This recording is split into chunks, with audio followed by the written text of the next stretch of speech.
nation is under siege. The nation is under siege.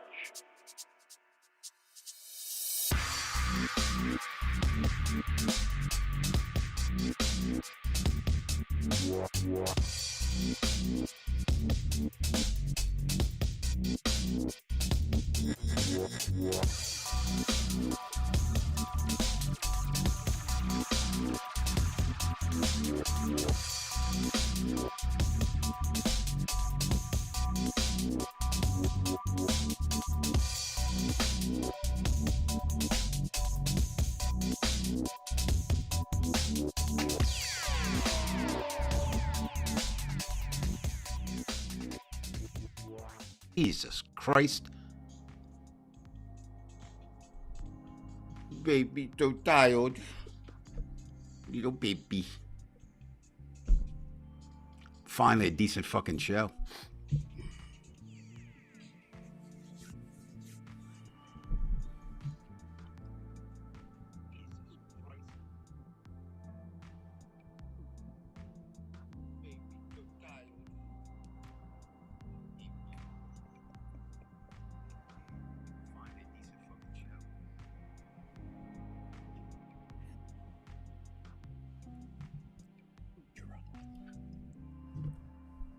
Where are we?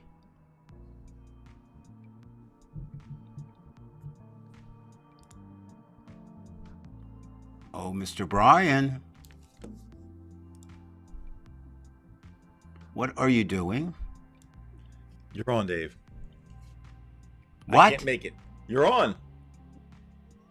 What? Listen.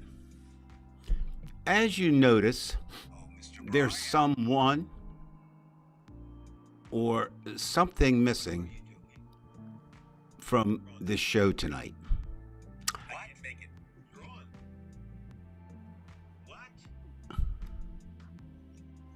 And what's missing, if you're hearing me and if you're seeing me, is Brian's not here.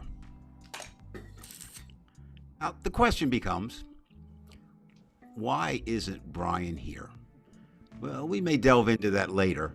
But what I need to know now, because I'm working kind of, well, Brian's not much, but at least he does check through the studio, but I don't have that tonight. So if you can hear me, just somebody say yay or yes or whatever, so that I know that I'm not just sitting here talking to myself, which I've been known to do, but I'd rather talk with an audience. So anyway, if somebody just shoot a message up and say, yes, we can hear you, yes, we can see you, or no, we can't hear you, but we can see you, or we can see you, but we can't hear you, because Brian, as I mentioned before, is not here, will not be here, and we'll announce that reason later in the show.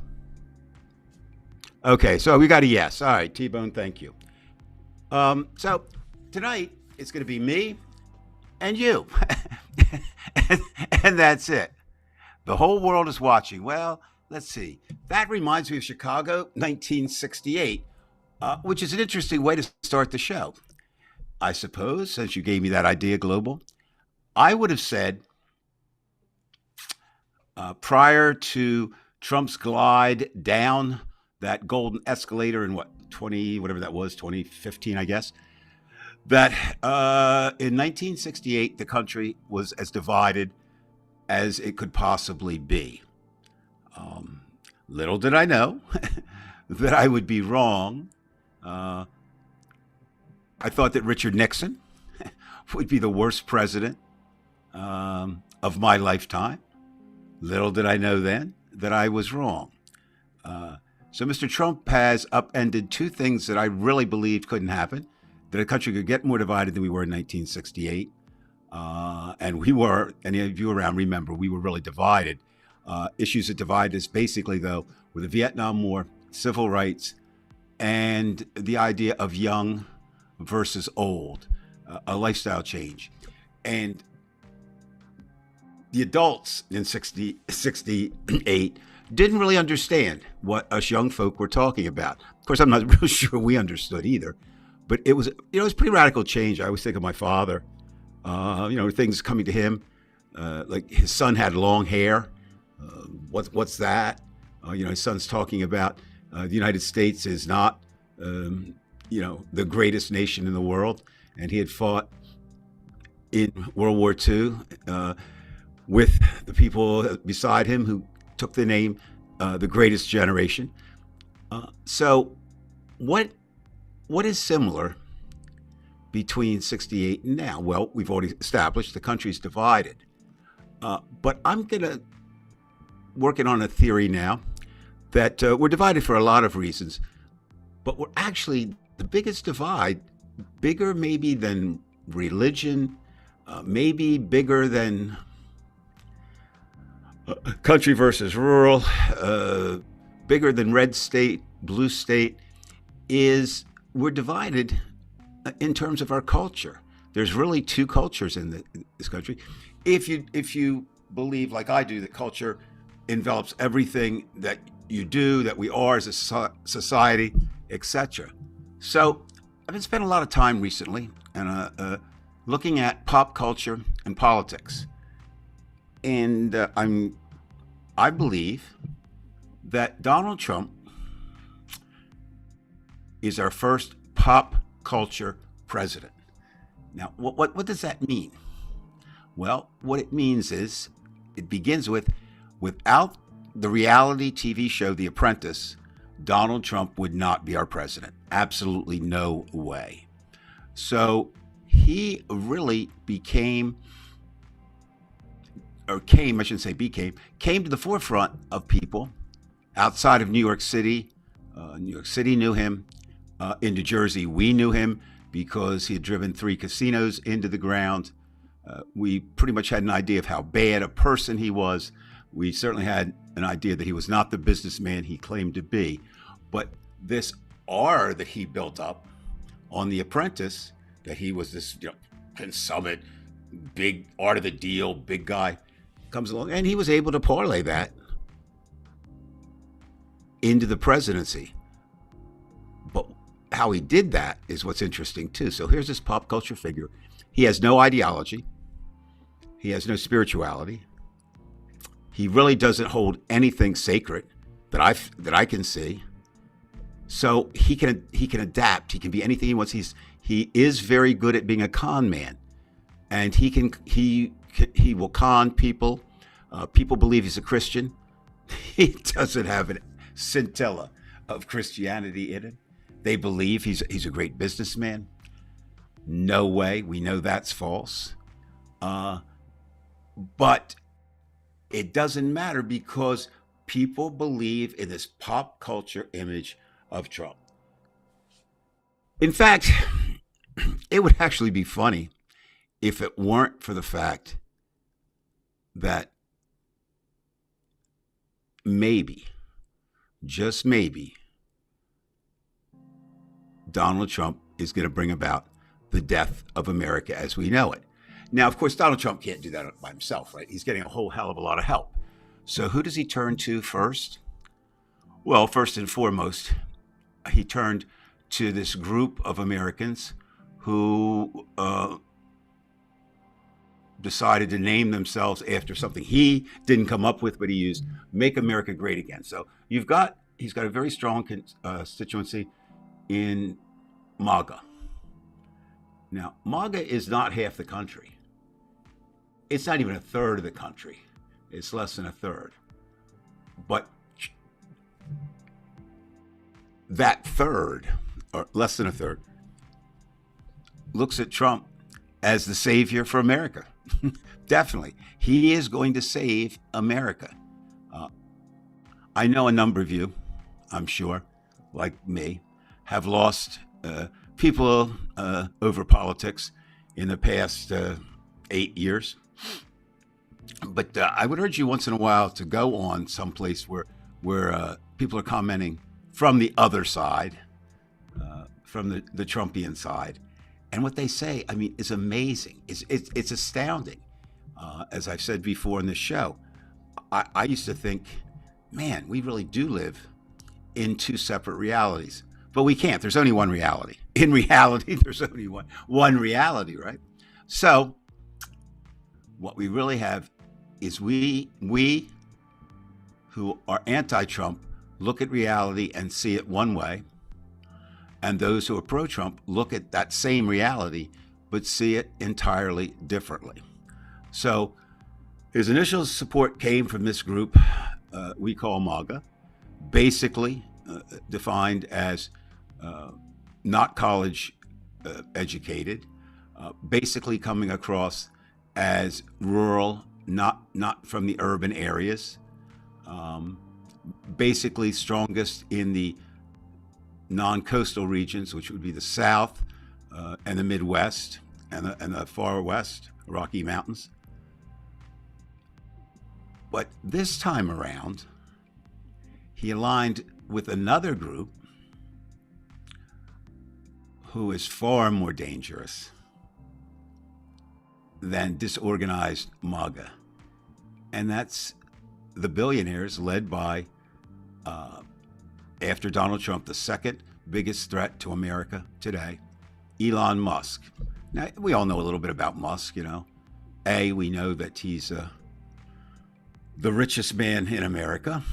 By now, most of us know that he's not an American. He's from South Africa. Most of us who've done a little bit of research and run across know that he's invented nothing, absolutely nothing. But he takes credit for things. We know that he has some really outlandish ideas in terms, and the biggest idea he has is that he believes, and this has been pretty much verified, that he is the smartest man on the planet. Now, you got Donald Trump, who says he's a stable genius, and he's the smartest man on the planet. You got Elon Musk, who's basically saying, I'm the smartest man on the planet. He doesn't say it, though. The difference is Trump says it out loud to everyone. Musk acts it, but doesn't necessarily say it. But here's the big but. Trump has his own social network called Truth Social, and Elon Musk took over Twitter, changed its name to X, and they are social media platforms are the 21st century idea of a bully pulpit or a church pulpit. And that's where both Trump and Musk are preaching. But what they're preaching is certainly not Jesus's message. It's not it's not Allah's message. It's a warped message taken through their minds. And of course, as we know right now, Trump has given Musk carte blanche to pretty much look into the government and find waste, what they're calling it, talking about financial waste, and cutting it back. And Musk apparently was very enthused to do that. He was going to be in combination with Ramaswamy, and they've already, Musk just pushed Ramaswamy out. He's kind of, Ramaswamy, to save face, said, well, I'm going to run for governor of Ohio. No, he would have rather been where he was. It's just what he couldn't work with Musk, or Musk couldn't work with him. And Trump said, okay, you say Elon, you go, Ramaswamy. If you look, it's beyond belief frightening. Look at the team Musk has put together. I think the oldest is 24 and the youngest is 18. Now, I have nothing against the young. They have a lot of enthusiasm. They have a lot of, they're kind of a blank slate. They're not jaded like we are, us old folks that haven't been around. But what they don't have is they don't have experience. And interesting enough, the information everyone who's listening to this show right now who has